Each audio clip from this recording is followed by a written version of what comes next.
Hello everyone and welcome back to Minecraft Hardcore 1.8. I am of course William Strife and this is the Hardcore Challenge.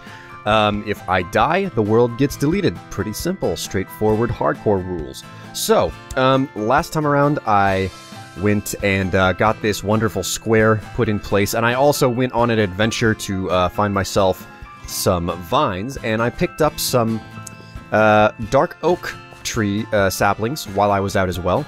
And I planted these in a nice row leading up to the library over there, so that's something. As you can see, I'm using a new texture pack, the most voted texture pack in the last video. This is Soartex Invictus.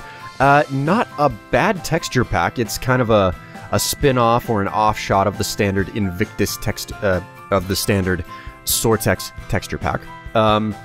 Quite nice, and whenever I first saw this, I liked it quite a bit. My only problem with it is that, as you can see, it does a pretty good job of making the leaves on trees look a little bit more volumetric, makes them look a little bit less like cubes. The problem with it is that it basically turns them into not much different from the way that grass is rendered on the, well, tufts of grass are rendered, on the ground, so as a result, they pretty much 100% ignore shaders. So the leaves look extremely flat. That's my primary, complaint about this texture pack. But on the note of texture packs, if this is the first episode that you are tuning into, reply to my comment below and suggest texture packs you want to see me use.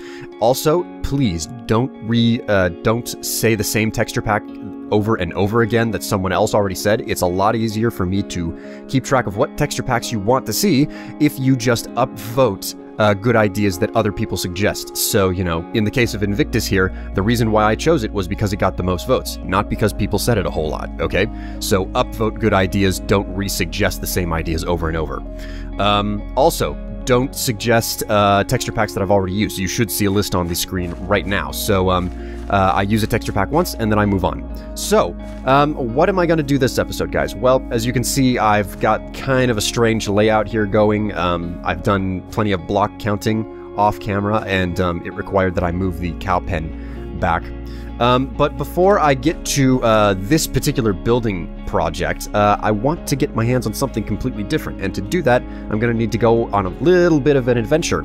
I want pumpkins, okay? I just want pumpkins because I want to be able to make jack-o'-lanterns.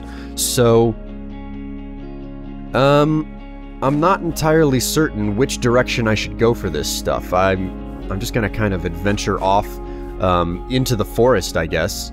Whoop. Off in this direction, and we're going to see if we can find ourselves some pumpkins out in the wild, because it's something that I very much so want to have on the compound.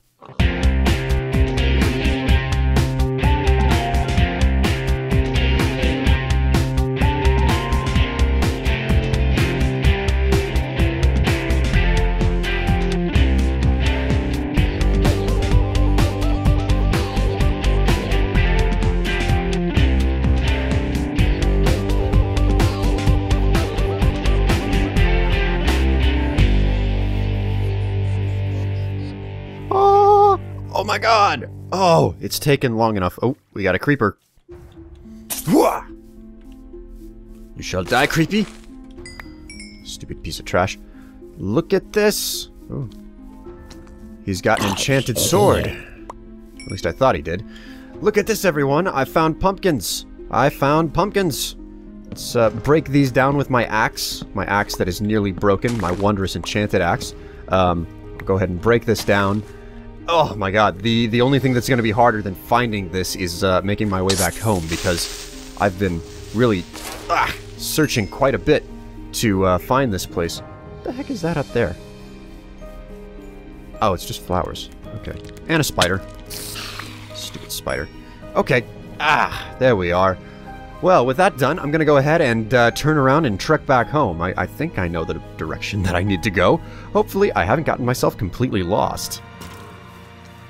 Woohoo! Woohoo! Oh, they're all over the place. Get home! Get home, Strife! You need to sleep in a bed!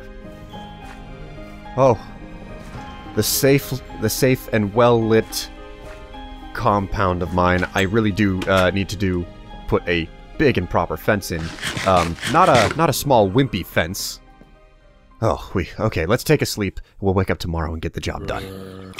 Oh, that's what I like to hear. The sound of the undead burning in the sunlight. Look at these screwballs. Goodbye. Ha. Ha.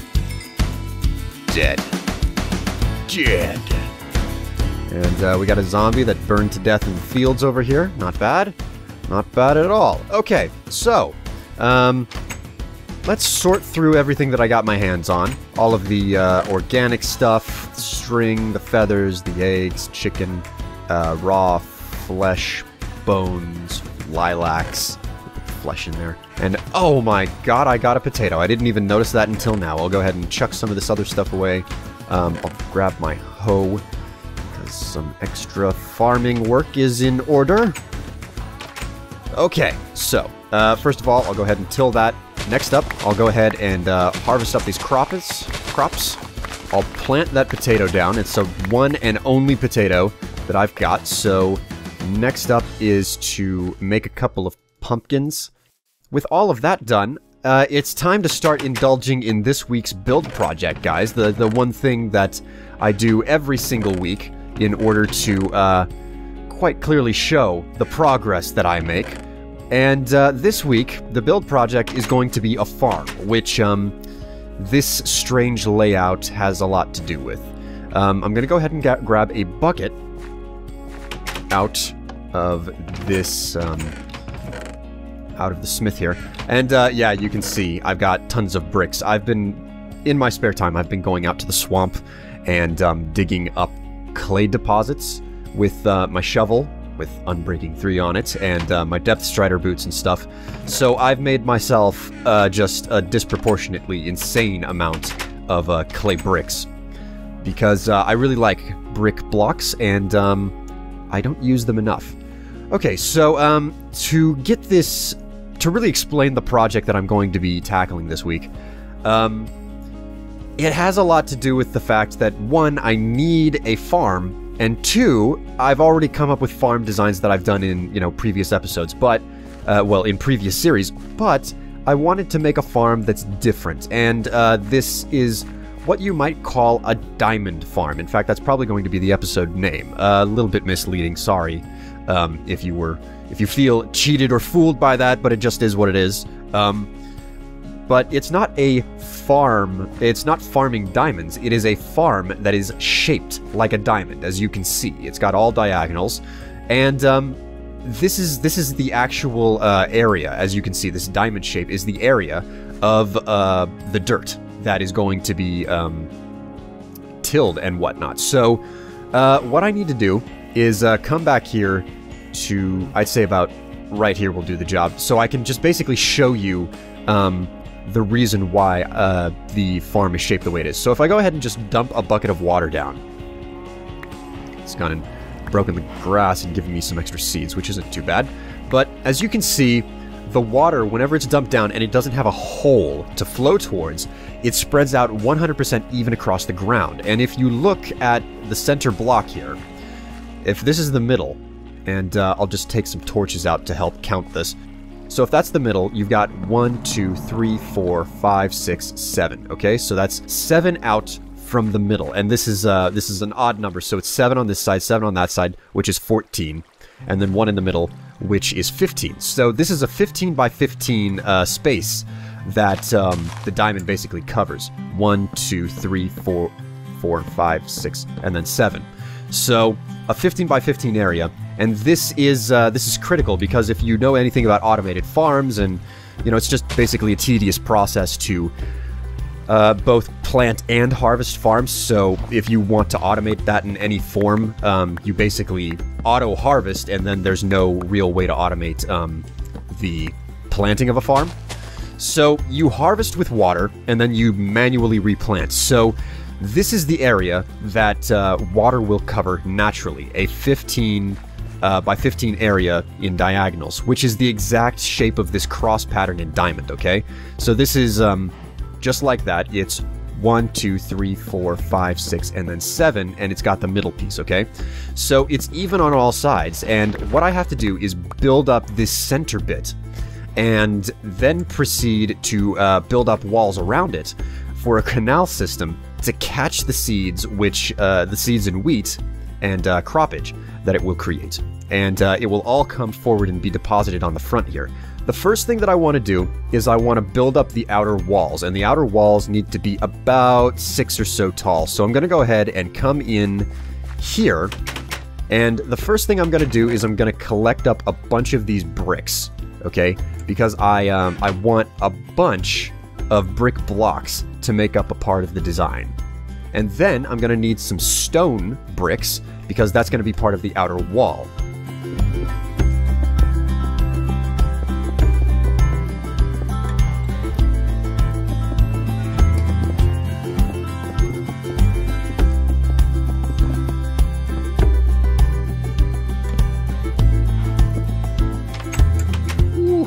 Okay guys, so I have just taken a sleep to pass the night today, and just as the sun went down, I finished building up the back walls, and there seems to be a cow on my construction. Not acceptable. Okay, so the primary build is, for the most part, complete. The outer walls, at least, are pretty much complete. I'm gonna need to get my hands on a little bit of glass to complete this. But the way that this structure is built, it's supposed to be, if I was building it 100% on top of everything, I would have it be 10 blocks tall, okay? If the very bottom of it was sitting on flat ground. But part of this is going to be hidden, because the lower half of it is predominantly useless, because it's just space required to elevate the crops. So if you build it partially underground, you only need 6 blocks above ground. Now the front side is completely finished, save for the glass, and the glass will go in where there's space left over. So the next step is to build up this primary cylinder in the middle, and this is where those bricks and cobblestone come in. So in order to make this look good, I'm going to use bricks to build up the primary cylinder in the middle here. The bricks here are what you're going to see out through the front windows. However, the back walls here are going to be made out of cobblestone, because they'll be impossible to see no matter what you do. And the way that this works is that you just build it up all the way like so. Let's see. Yeah, the next layer is going to be dirt. So I'll go ahead and just fill this up all the way to the top. Hooah. Okay, Zoopzoibis. I have finished covering the top in dirt, and it's ready to roll. Now, I want to cover one very important thing very quickly here. I'm going to go ahead and just put a piece of birch down right there to make this point. But if I put the water source down right where it's going to go, you can see that I've left one single bit open on the back here. And as you can see, the result is that it flows backwards and down this way into the area around the farm. And the reason is because that's the current that's going to carry the seeds all the way around to the front. So, it's very, very important. There we go. It is very important that the little, that the single block and or nub on the back side is left out, as opposed to what happens on all the other sides where the one single block is there on the left, the right, and the front, okay? So, believe me, I know what I'm doing. I know where I'm going with this. So, the next step is to put proper hydration into this place. So, in order to do that, I'm just going to go ahead and take some of this birch wood. And the places that you put the source water down is you come from the center block and you go out to diagonal and you dig out that block right there, okay?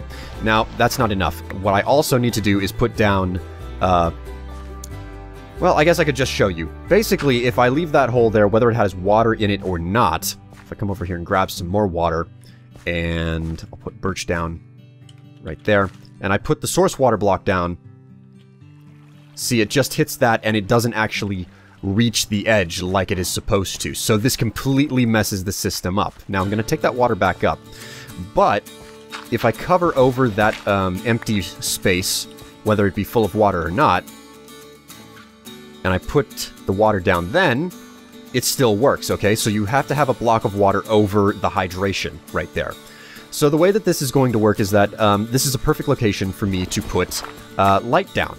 So I'm going to take half of these pumpkins, and I'm going to turn them into jack-o'-lanterns. Now, unfortunately, I cannot place jack-o'-lanterns unless...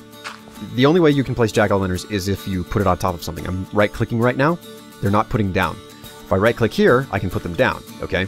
So, valuable lesson to be learned right there. What I'm going to do is I'm going to put down just a bit of birch. Take this dirt back up. Put the jack-o'-lantern down. Then crack into the birch again. Put the water in. And then put the dirt in, okay? So I have to do that on all four sides. Alright, now we're getting close to the farm being fully finished. But what I have left to do is put in the way that dispenses the water and install a way for it to trigger. But that's not all. There's something else that I also have to do, which is to design the channel behind everything. So, right off from the start, what I'm going to do, is come back here, and I'm going to start filling the floor in with cobblestone. Okay, so, like I was saying, now that I have my water, I'm going to go ahead and place this bucket down right here. And it's going to flow out in the channel, okay? And yes, I did count it right. The 7th is as far as it will flow. So basically, what this means is that in order to get this one source of water that's going to trickle down here and hit right here, in order to get this to go around all the way to the front, I'm going to need to count 7 blocks and leave the 7th one empty. So this is 0, 1, 2, 3, 4, 5, 6, and this is number 7. So 7 needs to be removed.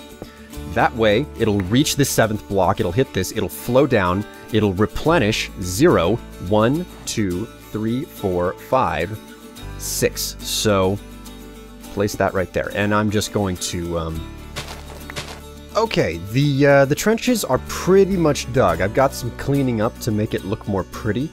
But, the trenches around the farm are pretty much complete. So the water comes all the way through here, and it flows down into this one spot right here, okay?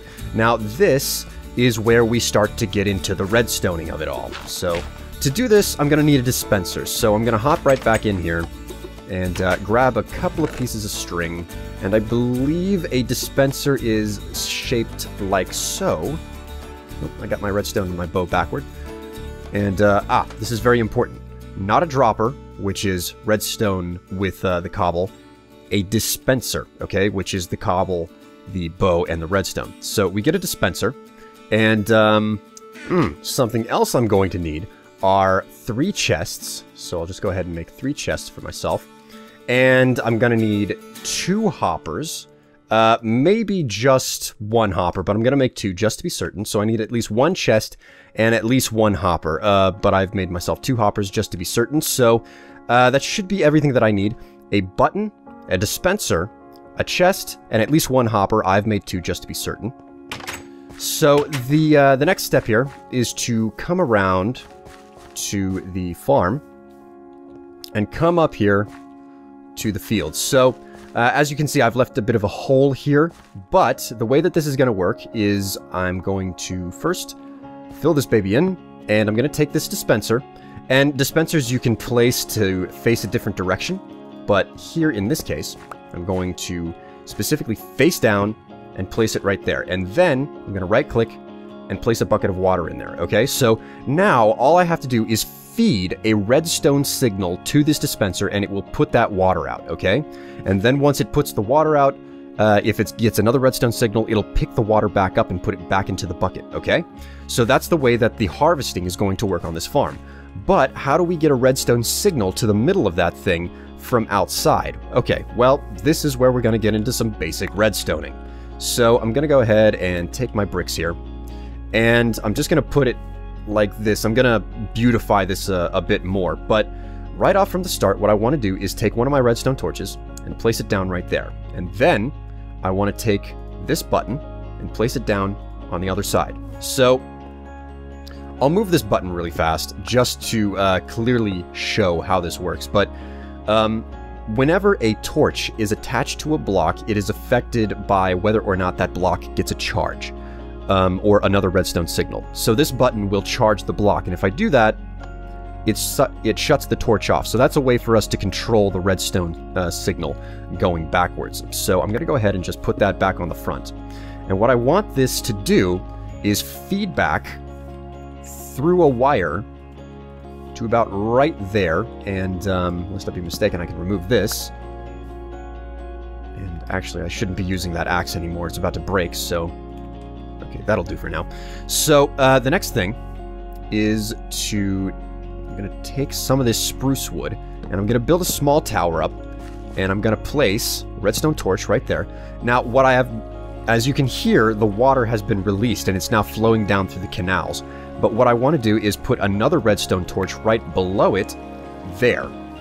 So as you can see, what's happened here is that this redstone torch has powered this, and it's basically a signal inversion chain, and it'll reactivate the system. So, if I come back around to right here, I can go ahead and hit this button again, and if we just wait, you can see the water vanish from up there, and it'll take longer, but the water will vanish from the canals as well. So this is an on and off system that I have designed, okay? Now, the next step is to get the crop flowing into the right position, okay? So in order to do that, I'm going to go ahead and dig down just a little bit more. Like I said, you can build this whole thing on top of ground, but I like to build it into a bit of a trench here. So with that done, what I'm going to do is I'm going to take this chest, put it up front, take this hopper, attach it right there, and this is completely unaffected by the redstone signal traveling over it. So with that done, I can go ahead and take these bricks, and I can seal all of this up, because this is all finished. I don't need it anymore. I have no need to worry about this, and this hole back here is going to be covered and invisible. Now, this is an important factor, okay? I made a second hopper for this explicit reason. I'm going to go ahead and remove this again, just to make it clear. If I have it set up like this, I can see through, and I can see all that ugly gutty work back there. So what I can do as an alternative is I can come back, pick these back up, and I can move the chest forward to right here in front of it all. And then I can attach 2 hoppers to it and place bricks over that hopper. Now, the water will come down carrying all of the crop, and it'll deposit it into this one right here, and it feeds into this hopper, which then feeds into the chest. It just adds an extra little buffer to it, which will delay how fast it can collect the crop, but it does make it look better. So, you know, that's a give and a take. You don't have to do it that way, but I do. So, next up, just to close that up there. Now that that's done, the entire system is fully functioning. There's nothing that needs to be done to it on a functional level other than to plant the crops, okay? Which is great. It's fantastic. But I have a little bit more beautification to do to this thing, so I'm going to go ahead and skip forward for you guys and show you what this is supposed to look like whenever it's completely done with. Alright guys, I am all done. I'm just putting a few of the materials away before I show it off to you guys. But this has been one heck of a build project, and something that I am definitely proud of, because not only is it, you know, pretty good looking, but it's also very, very functional. So, what do you think of it? It's the middle of the night. I think it looks its best at night. As you can see, put glass into the middle, beautified the walls a little bit, broke up some of the monotony with this, what is this, diorite and andesite, I believe it is. I think it's andesite. Anyway, andesite. So, it's not looking too bad, but most importantly is, how does it work, guys?